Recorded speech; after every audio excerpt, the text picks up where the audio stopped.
So you might have heard it said that the Holy Spirit is your helper. Now, even though the Holy Spirit can be in you, being filled by the Holy Spirit is actually a choice. It doesn't just happen automatically.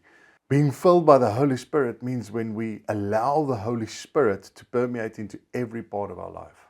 And why is this important? Because remember, the Holy Spirit is a part of the Trinity.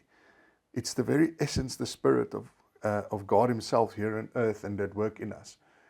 And God is love. Love is a choice. And so God cannot go against this nature of love.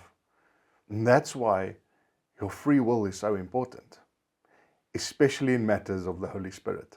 The Holy Spirit can't go against your will. You have to decide to listen to Him. You have to decide to give Him the reins. And so the faith that pleases God that we talked about last week is impossible to live without the help of the Holy Spirit, without the work of the Holy Spirit in our lives. And so our next killer actually kills and attacks the ability of the Holy Spirit to work in and through us. Not because the Holy Spirit is less powerful, no, because it deceives us and it works and attacks that part that allows us to choose the Holy Spirit, makes us choose the Holy Spirit. So it comes back on you. All of these killers will come back onto you. You decide. You give the power, either to the Holy Spirit or to our next killer. And that killer is pride and stubbornness.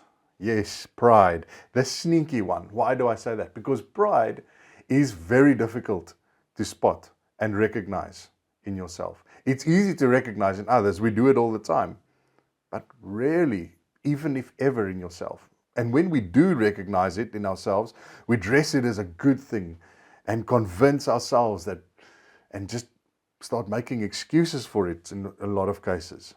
But when we read the words of Jesus' brother James, this verse should shake you if your desire is to live a life of faith. So James writes this in James 4 verse 6. God opposes the proud, but shows favor to the humble. That word favor can also mean grace. Well, this means that God doesn't just disengage when pride is present. He actively opposes it. And we wonder why God can often feel distant. This might be a clue for you. Pride is not just arrogance. Pride is most often the form of unteachability. Why? Because proud people, they can't receive correction when they've done something wrong. Proud people always have an excuse. Proud people always blame others.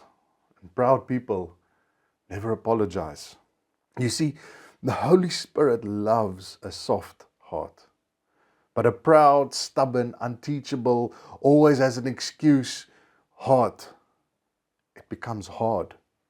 It becomes callous. Not because, and the Holy Spirit can only break that, can only make it soft if you allow Him to. The word says He will give you a heart of flesh. What does that mean? It means exactly this.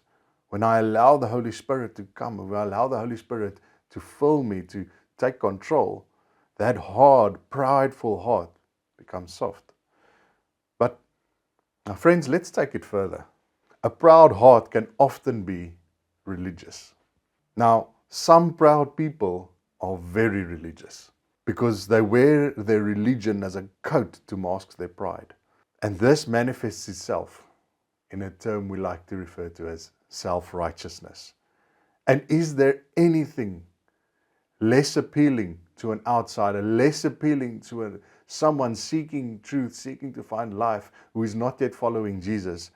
Is there anything more revolting to them than self-righteousness? That might be the reason why some of you walked away from faith, not because of anything Jesus or God did, but because people like me, who profess to believe and follow Jesus, were self-righteous.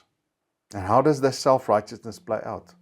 Well, with self-righteous people, with religious people who is coated in this pride, offense is easily taken.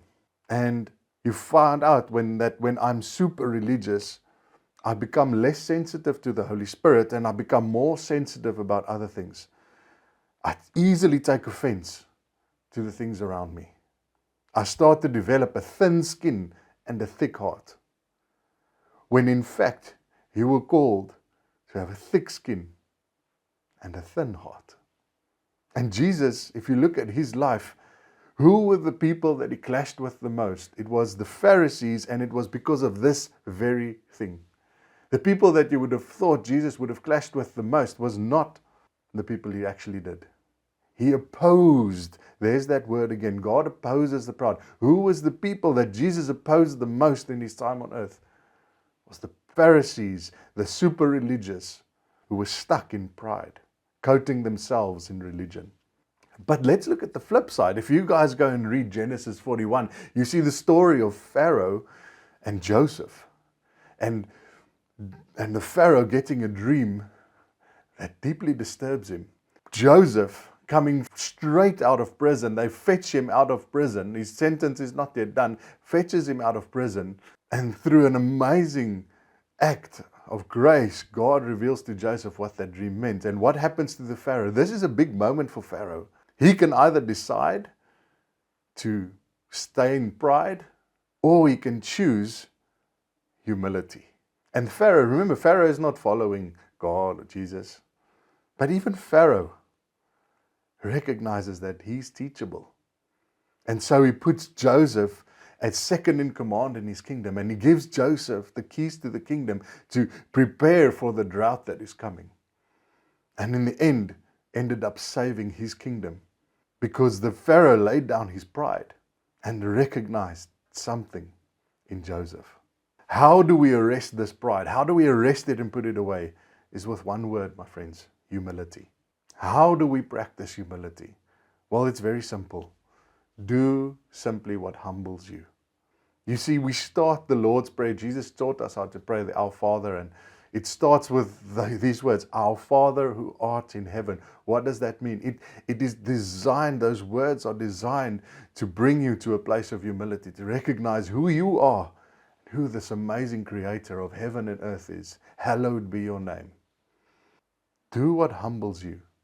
If it means apologizing, even though the other person was also in the wrong and you were in the wrong, are you first to apologize? Are you first to say, hey, I was wrong. Hey, could you teach me? Hey, I've got no excuse. My bad. Do you blame others, or do you take ownership for your mistakes? How often do you apologize? Do what humbles you. And that doesn't mean you're a doormat. Humility does not mean you're a doormat. But it actually means that you are stronger than other people's feelings and reactions. You start responding instead of reacting. And you develop a thick skin and a thin heart, a soft heart in which the Holy Spirit can do amazing things, and that the Holy Spirit can help you and enable you to live the life of faith you desire. By living this way, by allowing humility into your heart and arresting pride and putting it away, you open the door wide for the Holy Spirit to work in and freely through you. So as you continue this discussion in groups, I really want to encourage you to look at your own heart. And maybe it might ask you to go to someone that you trust and say, listen, can you do something for me? Can you audit my heart? Can you see if there's any pride in me? I don't know if I can see it. And then be teachable. Let humility govern your responses. And see how the Holy Spirit starts to work in your life as pride no longer has a place. Be blessed. I'll see you for part 3.